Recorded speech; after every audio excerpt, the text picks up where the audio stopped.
여러분, 우리가 계속 살펴보고 있는 이 요한일서는 말씀이 육신이 되어 이 땅에 오신 예수님, 그런데 그 예수님이 계시지 않는 지금 과연 예수 믿는 우리는 풍랑이 몰아치는 이 세상에서 어떻게 신앙생활을 해야 하는지를 우리에게 알려주고 있는 것입니다. 그럼 여러분, 그 중에 가장 중요한 것이 뭐라고 했습니까? 매주 말씀드린 것처럼 바로 생명의 말씀을 통해 주님을 만나고 교제해야 한다는 거예요. 이것이 신앙생활에서 가장 중요한 것이고, 그 다음에는 매일매일 빛 대신 주님께로 나아가서 우리의 모든 눈물과 우리의 모든 더러운 죄를 회개하고 고백하고 새로운 피조물로 거듭난 삶을 살아야 한다는 거죠. 이를 위해 계명, 그러니까 말씀을 지키는 삶을 살라라고 이야기를 했습니다. 그런데 여러분, 오늘 우리의 삶을 돌아보면 우리가 말씀을 통해 예수님을 만났다고는 하지만 그렇다고 해서 우리가 죄를 범하지 않고 살아갈 수 있습니까? 그렇지 않죠. 우리가 아무리 노력해도 이 벗어날 수 없는 죄의 짐을 지고 오늘도 우리는 살아간다는 거예요. 그래서 세상 물들어 하나님을 외면한 채 세상 의지하며 세상 붙잡고 살아가기도 하고, 그래서 세상의 것을 가지지 못해서 세상의 기준을 뛰어넘지 못해서 우리는 쩔쩔매고 두려워하며 삽니다. 남을 판단하고 정죄하기도 하고 서로의 마음에 상처를 주기도 하고, 그래서 그런 여러 가지 아픔과 두려움이 내 마음을 숨 쉴 수 없도록 올가매기도 하고, 그래서 그 마음이 결국 나를 죽이든지 남을 죽이든지 하는 무기력과 분노의 삶을 살고 있지 않습니까? 그래서 오늘 요한은 생명의 말씀이신 예수님을 꼭 만나라는 거예요. 그래야 이 모든 삶을 이길 수 있다는 거죠. 매일 빛 가운데 나아가서 빛 대신 주님 앞에 내 삶의 눈물과 더러움을 쏟아내므로 나를 변호하시는 의로우신 주님과 교제하는 삶을 살라라는 거예요. 그럴 때 주님의 변호를 들으신 우리 하나님께서 우리를 그 모든 세상으로부터, 그 모든 더러움과 죄악으로부터 용서하시고 회복시키심으로 우리를 다시 숨 쉴 수 있게 해주시고 살고 싶다라는 소망과 꿈을 가지게 하심으로 주님의 말씀대로 내가 살아보려고 하는 그 몸부림을 치며 거듭난 인생 살게 하신다는 거예요. 요한은 이것이야말로 진정한 신앙생활이고, 만약에 내 안에 그런 애씀과 몸부림이 없다면 우리가 예수님을 믿는다고 말하는 것은 거짓말이지 않겠냐라고 이야기하는 겁니다. 그러면서 요한은 만약 내 안에 그런 애씀과 몸부림이 없다면 여러분의 마음, 여러분의 삶에는 진리이신 주님이 계시지 않다라고 이야기를 합니다. 여러분, 그렇다면 우리가 내 안에 계시지도 않는 주님을 어떻게 만나고 어떻게 교제하고 동행할 수가 있겠으며, 그렇다면 날 향한 그 십자가의 사랑과 은혜라는 걸 어찌 체험할 수 있겠냐라는 거예요. 하나님이 나를 얼마나 사랑하시는지, 내가 얼마나 존귀하고 아름다운 인생인지, 날 향한 하나님의 그 놀라운 교회 어떻게 알 수 있겠냐라는 거예요. 따라서 우리는 생명의 말씀을 통해 주님을 만나야 한다는 거예요. 주님과 교제하는 삶을 살아야 한다는 거예요.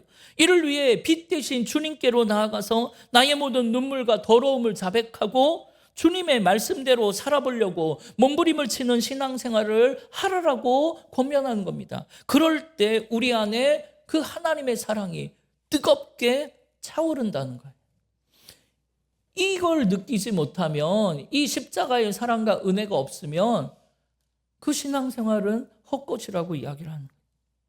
그리고 나서 요한은 만약 여러분이 이제 그런 삶을 살기 시작했다면, 그런 삶을 살고 계시다면, 그렇다면 이제는 그 다음 단계인 내 가족, 내 이웃을 용서하고 사랑하는 삶을 살자고 이야기를 합니다. 그런데 여러분, 사실 우리가 여기까지 따라오는데도 이것도 쉽지 않았는데, 이제는 용서하는 삶을 살라? 미움을 버리고 사랑하는 삶을 살라? 여러분, 이건 더 쉽지 않죠. 그래서 로마서 7장 19절에서 24절에 보면 사도 바울은 자신의 삶을 이렇게 고백합니다. 함께 읽겠습니다. 내가 원하는 바 선은 행하지 아니하고 도리어 원하지 아니하는 바 악을 행하는도다. 만일 내가 원하지 아니하는 그것을 하면 이를 행하는 자는 내가 아니요 내 속에 거하는 죄인이라. 그러므로 내가 한 법을 깨달았노니 곧 선을 행하기 원하는 나에게 악이 함께 있는 것이로다.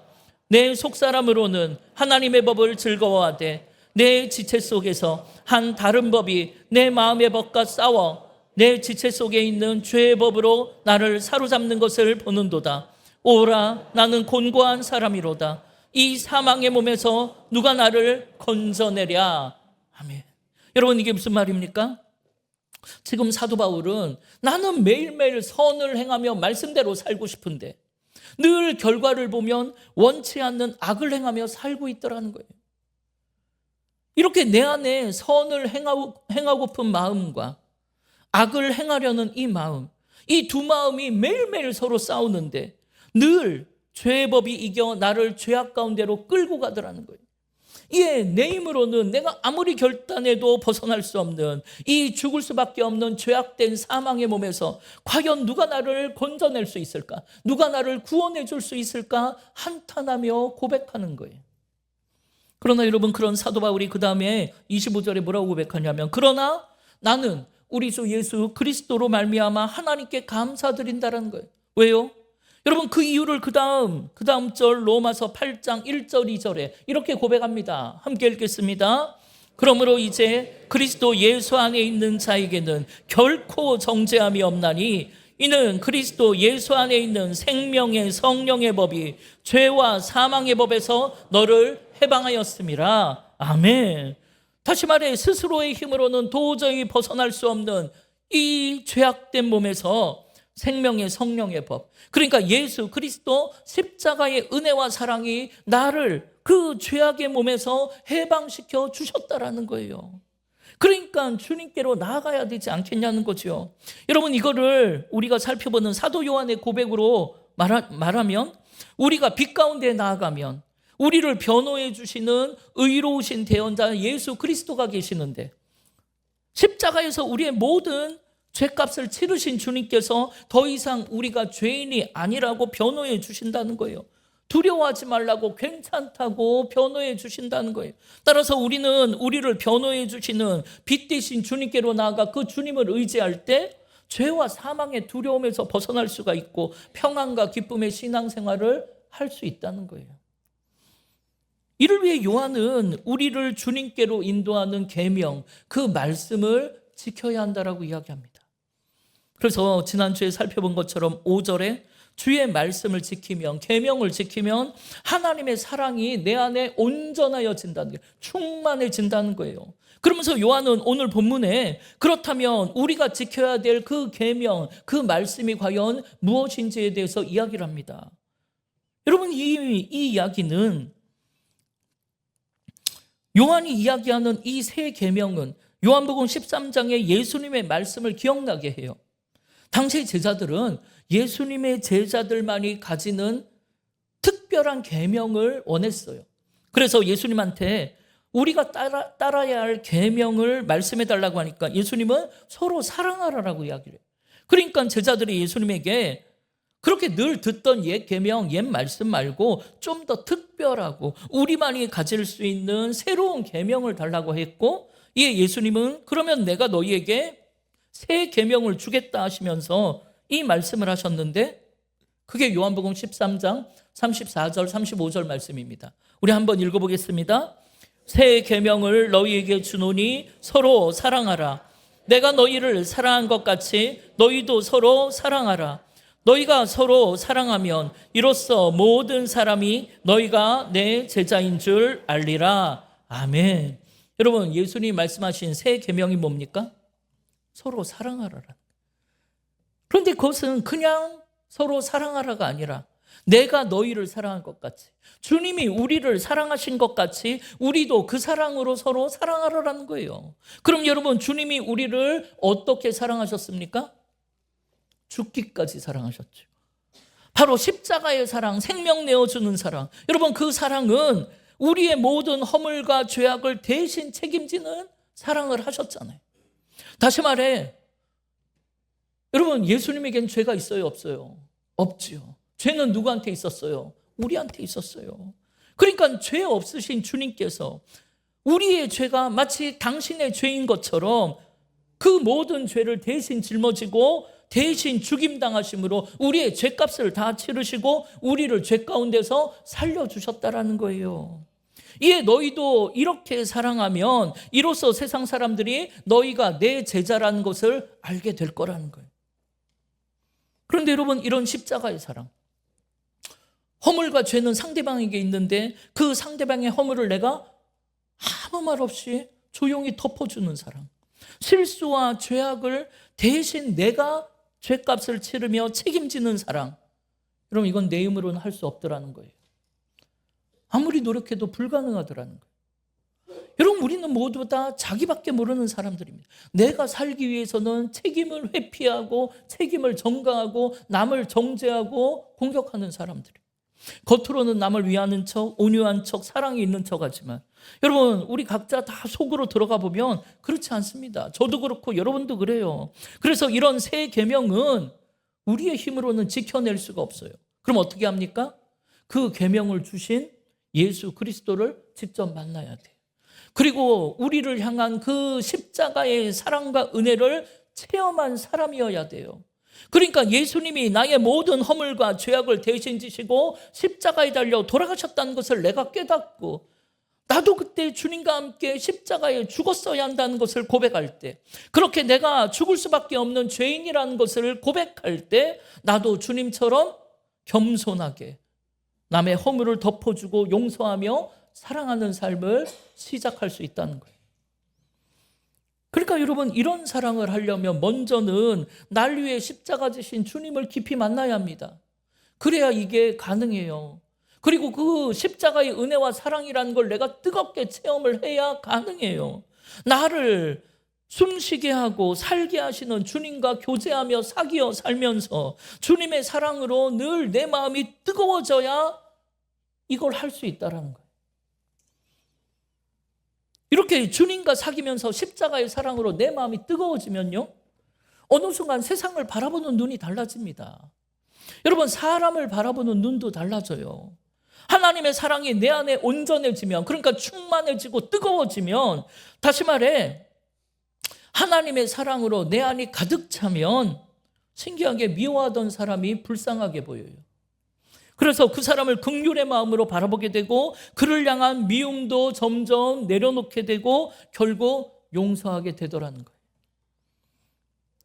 한 번은 어떤 청년이 결혼하고 나서 수련회를 예수님의 사랑을 뜨겁게 체험하고 나서 이렇게 고백을 해요. 내가 예수님의 십자가의 은혜와 사랑을 체험하고 나니까 내가 미워하던 두 사람을 얻게 됐다는 거예요. 그중 한 사람이 자기 아버지랍니다. 어릴 때부터 폭력적인 아버지가 너무나 무섭고 미웠는데 이제는 그런 아버지를 용서하고 사랑하게 됐다는 거예요. 그 이유는 내가 날 향한 예수님의 사랑, 그 십자가의 은혜를 체험하고 나니까 어느 순간에 그런 사랑을 모르고 살아가는 아버지가 너무 불쌍하게 보이더래요. 그리고 그 아버지를 향한 미움이 점점 사라지고 아버지를 위해 기도하게 되고, 그러다 보니까 아버지를 향한 아버지를 용서하고 사랑할 수 있게 되더랍니다. 그리고 나서 또 한 사람은 자기 아내래요. 그는 아내와 나이 차이가 꽤 많이 났었는데 처음에 몰랐는데 점점 세대 차이가 느껴지더래요. 성격 차이, 문화 차이로 신혼 때 아내와 너무 치열하게 싸움을 그렇게 많이 했대요. 그러다 보니까 아내가 너무 밉더랍니다. 그런데 사랑하던 사람이 미워지니까 여러분, 그 상처와 미움이라는 게 훨씬 더 크더래요. 그런데 예수님의 사랑을 내가 뜨겁게 체험하고 나서는 하나님, 내가 아내를 다시 사랑하게 해달라고 기도하는데 어느 날 아내를 보는데 그렇게 안쓰러워 보이더래요. 미운 마음이 사라지더래요. 그때부터 그냥 아내가 너무나 예뻐 보이고 예전보다 더 뜨겁게 사랑하게 되었다고 고백하더라고요. 이렇게 여러분, 우리가 세상을 살면서 가장 많은 아픔과 상처를 주고받은 사람이 부부예요. 그리고 그 다음이 가족이라고 하잖아요. 정말 오래도록 변함없이 부부가 사랑하며 산다는 것, 여러분, 이건 쉬운 게 아닌 것 같아요. 그리스도의 사랑이 아니면 힘들 겁니다. 여러분, 신혼 때처럼 잠시라도 떨어져 있으면 너무나 보고 싶고 만나면 끌어안고 꼭 붙어 있는 것, 그거는 신혼 때나 하는 거지. 여러분, 중년을 넘은 부부들을 보면 3m 이내에서 같이 걸어가는 부부가 없어요. 여러분 예배 끝나고 같이 걸어가는 부부들 보세요. 우리 교회도 손잡고 가는 부부가 거의 없습니다. 혹시 길을 몰라서 손잡고 가면 몰라도 평소에 손잡고 가는 중년 부부를 본 적이 없어요. 우리 장로님들도 안 그러시더라고요. 그런데 그런 것도 모르고 아내들은 자꾸만 눈치 없이 아직도 날 사랑하냐고 우리한테 물으신다면 난감하네. 우리는 그렇게 대답을 하죠. 그래 여러분 중년 부부의 사랑이라는 건 서로 참아주고 함께 걷기를 기다려주는 거, 이게 사랑의 표현이라고 하긴 해요. 여러분도 들어본 적이 있으실 텐데 프로이드는 남자는 중년으로 갈수록 제2의 오디푸스 콤플렉스에 걸린다고 해요. 그게 뭐냐면 남자는 아내에게 엄마와 같은 헌신적인 사랑을 본능적으로 요구한대요. 그래서 남편들은 자신도 모르게 어릴 적 엄마한테 받았던 그런 무한한 칭찬과 끝없는 사랑, 보살핌과 헌신을 자기 아내한테 요구하게 된대요.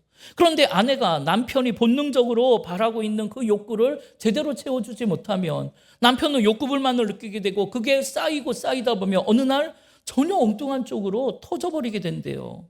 따라서 아내들은 남편을 바라볼 때 마치 엄마처럼 이 사람은 내 남편이 아니라 아들이라고 생각하라고 하잖아요. 그런데 아들은 아들인데 내가 낳은 아들이 아니라 밖에서 데리고 들어온 아들이라고 생각하라잖아요. 여러분 사실 남자들이 그 넓은 어깨로 세상을 다 품어낼 것 같지만 정말 연약하디 연약한 안쓰러운 아내 하나조차도 품어낼 수 없는 그런 속 좁은 마음을 가진 게 우리 남자들이에요. 그래서 밖에 나가서는 넓은 척 큰 소리도 치고 세상을 호령하는 것 같지만 사실 그 속내는 개울물보다 좁을 때가 더 많습니다. 그러나 여러분 그럴 때 아내가 중요하대요. 그럴 때 아내가 정말 어린 아들을 대하는 엄마처럼 그 남편을 품어주고 칭찬해주고 엄마가 자기 아들은 항상 최고라고 말하는 것처럼 남편을 최고라고 격려하고 사랑해준다면, 그렇게 남편을 위해주고 칭찬해주고 그렇게 축복해준다면 그 남자의 마음은 태평양보다 넓어진대요. 그래서 모든 세상을 품어낼 수 있는 남자가 된다고 합니다. 그래서 세상은 남자가 지배하지만 그 남자를 만들어내는 건 여자라고 이야기하는 거잖아요. 그래서 여러분 아내들은 좀 남편들을 이해하고 칭찬하고 늘 어린 아들을 바라보는 엄마처럼 꼭 안아주셨으면 좋겠어요. 놀랄루야. 그래서 여러분 남자들은 나이가 들면 들수록 어떻게 변하냐면 마치 엄마가 어디 말없이 사라질까 봐 엄마 옆에 찰싹 붙어 있는 어린 아들들이 있죠. 그런 아들처럼 엄마 같은 아내와 떨어지지 않으려고 아내를 꼭 붙들고 삼시세끼 밥 달라고 귀찮게 한다는 거, 그걸 여러분 좀 이해해 주셨으면 좋겠어요. 원래 그렇게 된대요. 왜냐하면 엄마들이 어린 아들에게 그렇게 밥을 챙겨주잖아요. 다 큰 아들을 보고도 늘 밥 먹으라고 챙겨주고 아들이 좋아하는 반찬 늘 해주잖아요. 남자들은 나이가 들어도 그렇게 해주는 걸 사랑으로 느낀대요. 내가 좋아하는 거, 내가 밥 먹었나 확인해주고 그 밥을 챙겨주는 걸, 이 사람이 나를 사랑하는구나, 그걸 통해 느낀다 그래요. 그래서 그렇게 삼시세끼 밥 달라고만 하는 거예요. 그래서 그걸 좀 여러분이 이해를 좀 해주신다면 여러분 뱃속으로 낳은 아들만 이뻐하고 그 아들만 맛있는 거 해주지 말고 여러분 속도 몰라주는 데리고 온 아들, 한없이 연약한 우리 남편들도 좀 예뻐해 주시고 엄마 같은 사랑의 마음으로 남편 좋아하는 반찬도 만들어서 오늘 저녁은 한상 근사하게 잘 차려주셨으면 좋겠습니다. 표정들이 안 좋으신 것 같아. 어쨌든 저는 이렇게 얘기해 놨으니까 저도 오늘 저녁은 제가 좋아하는 걸 한번 기대해 보도록 하겠습니다. 결과는 다음 주에 알려드릴게요. 여러분 미워할 수 미움이 막 미움이 솟아나는 그 사람을 그런 마음으로 사랑해줘야 한다는 거예요. 용서하고. 여러분 그게 부부요, 그게 가족이요, 그게 형제라는 거예요. 이 요한은 오늘 보면 9절에 그래서 그렇게 말합니다. 너희가 빛 가운데 있다고 하면서 그 형제를 미워한다? 여러분, 이거는 아직도 당신이 어두움 속에 있는 인생이라는 뜻이래요. 여기서 빛 가운데 있다는 것은 요한이 계속 말한 것처럼 빛 대신 주님을 보고 듣고 만지고 주님과 교제하며 사는 인생을 말해요. 그러면 이렇게 주님을 만난 사람, 빛 가운데 있는 사람에게는 특징이 있는데 그게 뭐냐면 그런 사람은 반드시 남편을, 아내를, 형제를 용서하고 사랑하기 시작한다는 거예요. 그런데 여러분이 주님을 사랑한다면서 빛 대신 주님을 만났고 그 주님과 함께 있다고 말은 하면서 자기 남편을, 아내조차를 이해하지 못한다? 형제를 미워한다? 그는 거짓말하는 사람이지 않겠냐라는 거예요. 왜냐하면 그가 빛 대신 주님이 아니라 어두움 속에 여전히 있기 때문에 그 형제를 미워하는 것 아니냐고 이야기하는 거예요. 그렇다면 오늘 여러분 어떻습니까? 여러분의 마음속에는 아직도 마음속으로 미워하는 사람이 있습니까? 내 마음에 상처를 주고 아픔을 줬던 사람을 아직도 용서하지 못하고 그 마음에서 내려놓지 못하고 그렇게 사시는 건 아닙니까? 겉으로는 그런 마음을 드러내진 않았지만 그때 내가 당했던 아픔과 상처를 기억하고 언젠간 2배로 내가 갚아줄 것이라고 그러고 벼르고 살고 있지는 않습니까? 그런데 여러분, 오늘 요한은 우리에게 이젠 그 사람을 더 이상 미워하지 말고 내 마음속에서 떠나보내라는 거예요. 용서해 주라고 말합니다. 여기에 선뜻 아멘이라고 대답하기 어려우시다면 여러분은 지금 예수님을 만나지도 못했으면서 예수님과 함께 있다고 하는 거짓말하는 사람이고, 그러면 여러분은 아직도 어두움에 사로잡혀 여러분 답답하고 공허한 인생을 살고 있다라는 거예요. 물론 여러분, 성경이 미워하는 사람을 용서해라, 그렇게 하면 우리의 마음이 어렵고 불편한 분들이 있어요. 저도 이 말씀을 준비하면서 제 마음이 불편하더라고요. 왜냐하면 저도 용서해야 될 사람들이 있으니까 마음이 편치를 않아요. 왜냐하면 그 사람들이 나한테 어떻게 했는데, 아직도 그때의 아픔과 상처가 내 마음속에 그대로 남아있는데 어떻게 그렇게 무 자르듯이 쉽게 용서가 되겠습니까? 웬만해야 용서를 하죠. 얼마나 미운 짓을 했는데, 말이라도 곱게 했으면 좋은데 매사에 삐딱하게 나를 그렇게 조롱하듯 그렇게 공격적으로 말하니까 용서해 주려다가도, 잘해 주려다가도 그런 마음 싹 달아나죠. 그런데 여러분, 오늘 보면 11절에 뭐라 합니까? 그의 형제를 미워하는 자는 어두움에 있는 거란, 또 어두움에 행하여 갈 곳을 알지 못하나니 이는 그 어둠이 그의 눈을 멀게 했다라는 거예요. 여러분, 내게 아직도 미움이 있다라는 건 내가 영적으로 어두움에 눌려 있다는 것이고, 갈 곳을 알지 못해서 헤매고 다니는 답답한 인생이 되었다는 거예요. 그럼 여러분, 어떻게 해야 합니까?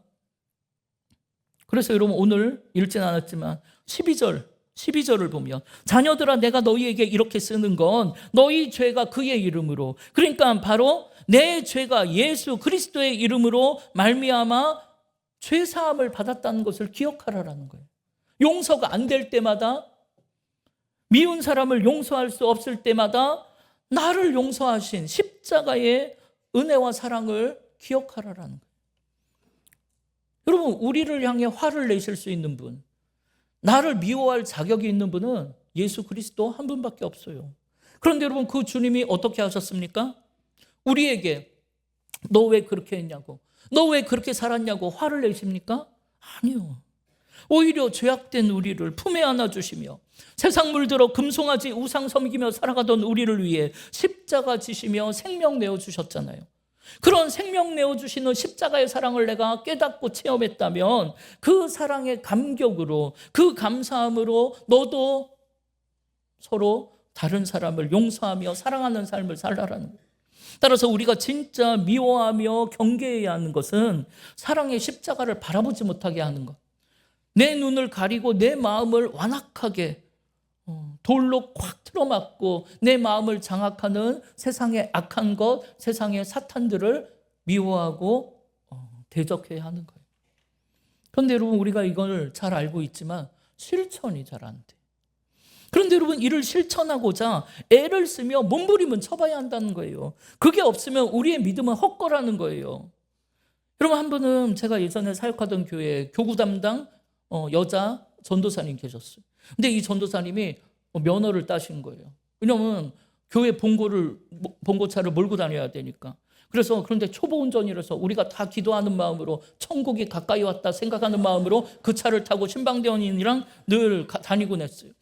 그러다 보는데 하루는 신방을 마치고 와서 전사님이 차 키를 봉고차 문 딱 꽂고 여는데 이게 안 열리는.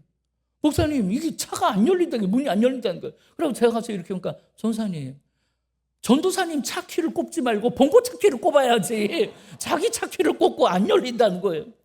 그럼 이거는 정말 애교로 봐줍니다. 다음에 신방 가갖고 또 한 번 왔어요. 그날은 차문을 잘 열었어요. 그래서 우리 신방장이랑 제가 조수석에 타고 딱 탔어요. 그러고 나서 선생님, 목사님, 악셀을 아무리 밟아도 차가 안 움직인다는 거예요. 이거 큰일 났다니, 고장났나 봐요. 막 이러니까 제가 이렇게 보니까 전사님, 시동을 걸어야지 움직이죠. 전사님 늘 차키를 꽂고 기도하고, 초보니까 얼마나 무섭겠어요. 하나님 사고 나지 않게 해서 기도하고 그 다음 시동을 걸고 출발했는데 자기가 시동을 건 줄 알고 기도 끝나고 나서 시동이 걸려 있는 줄 알고 악셀을 막 밟은 거예요. 제가 그러면서 깨달은 게 있어요. 우리가 아무리 말씀을 깨닫고 은혜를 받고 아무리 믿음의 가정에서 태어났다 하더라도 여러분, 시동을 걸지 않으면, 다시 말해 내가 깨달은 말씀대로 실천하며 움직이는 신앙이 없으면, 그 믿음이 없으면 시동이 걸리지 않아서 움직이지 못하는 자동차와 같은 고철덩어리 신앙인이 되더라는 거예요. 그래 여러분, 우린 움직이는 신앙인의 삶을 살아야 돼요.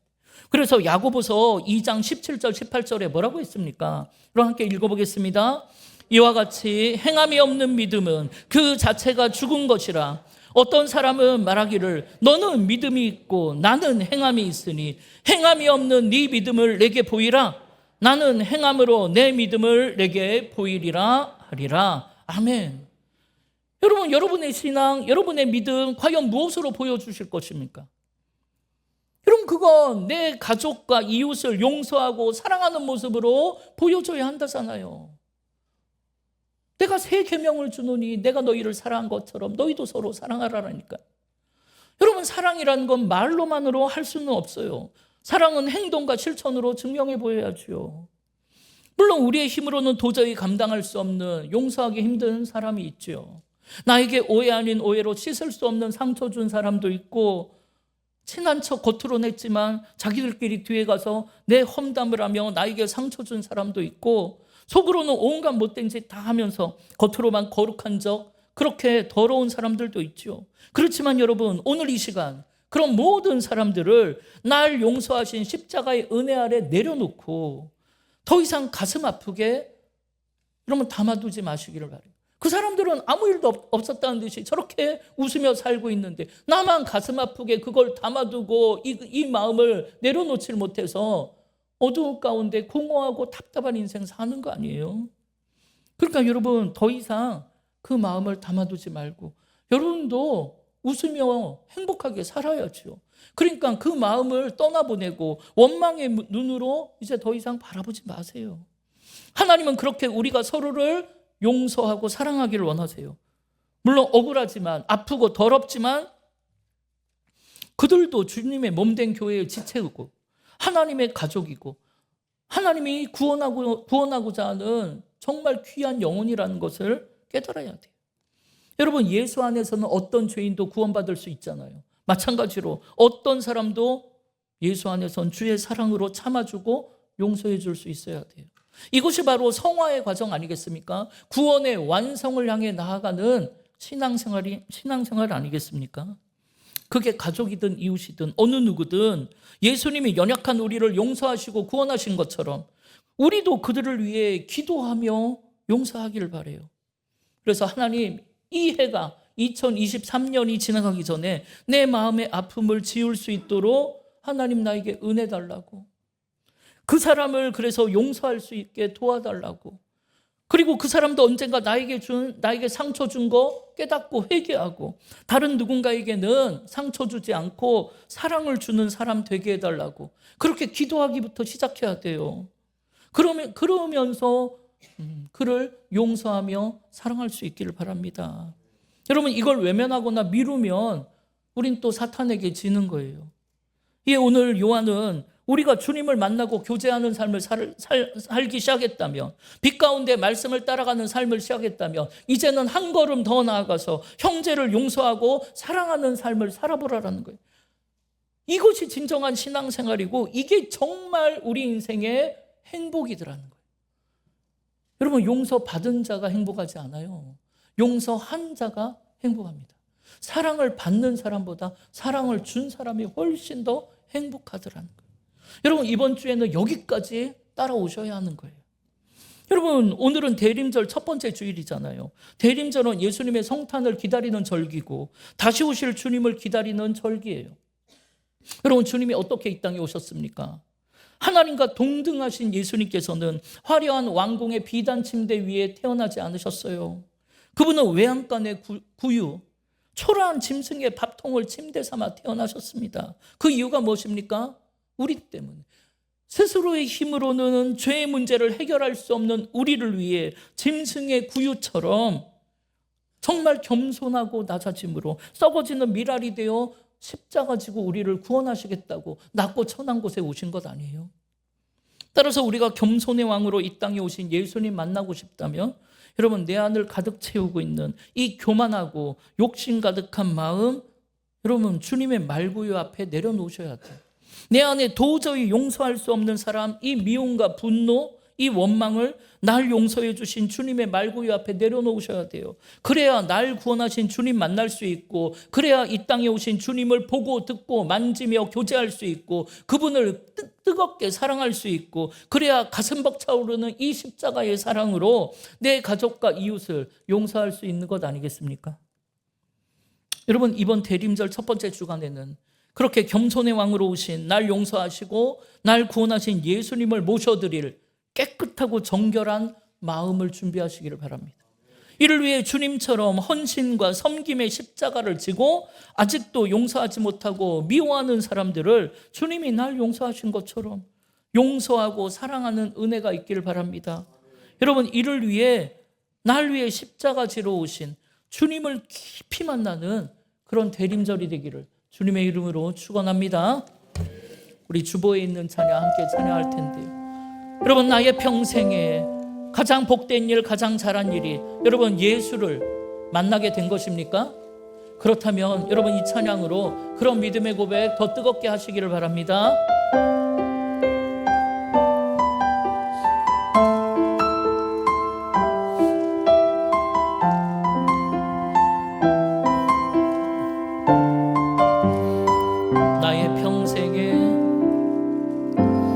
나의 평생에 가장 복된 일은 내가 예수님을 만난 것이라. 나의 평생에 가장 잘한 일은 내가 예수님을 주로 섬긴 것이. 이 세상 살 동안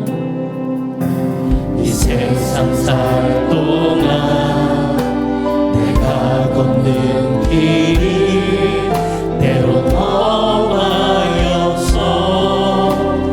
넘어질 때도 주의 강한 손이 나를 붙드시니 나는 예수님만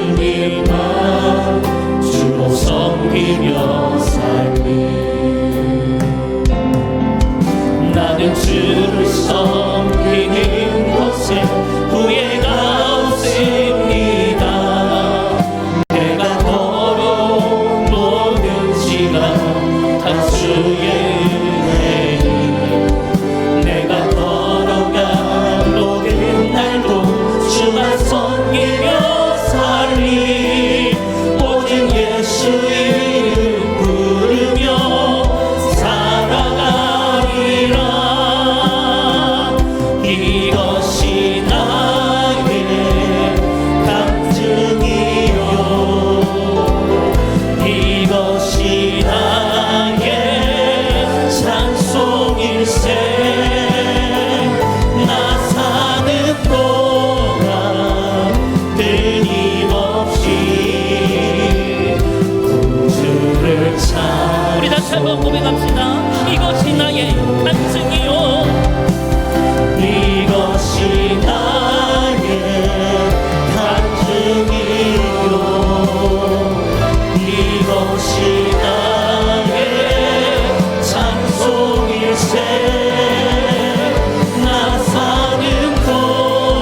우리 시간 온 마음을 다해 합심으로 한번 기도할 텐데요. 여러분, 내 평생에 가장 복된 일, 가장 잘한 게 예수를 만나고 예수를 믿게 된 것이라고, 여러분, 이것이 나의 간증이요, 이것만이 나의 찬송이 되기를 바랍니다. 아멘.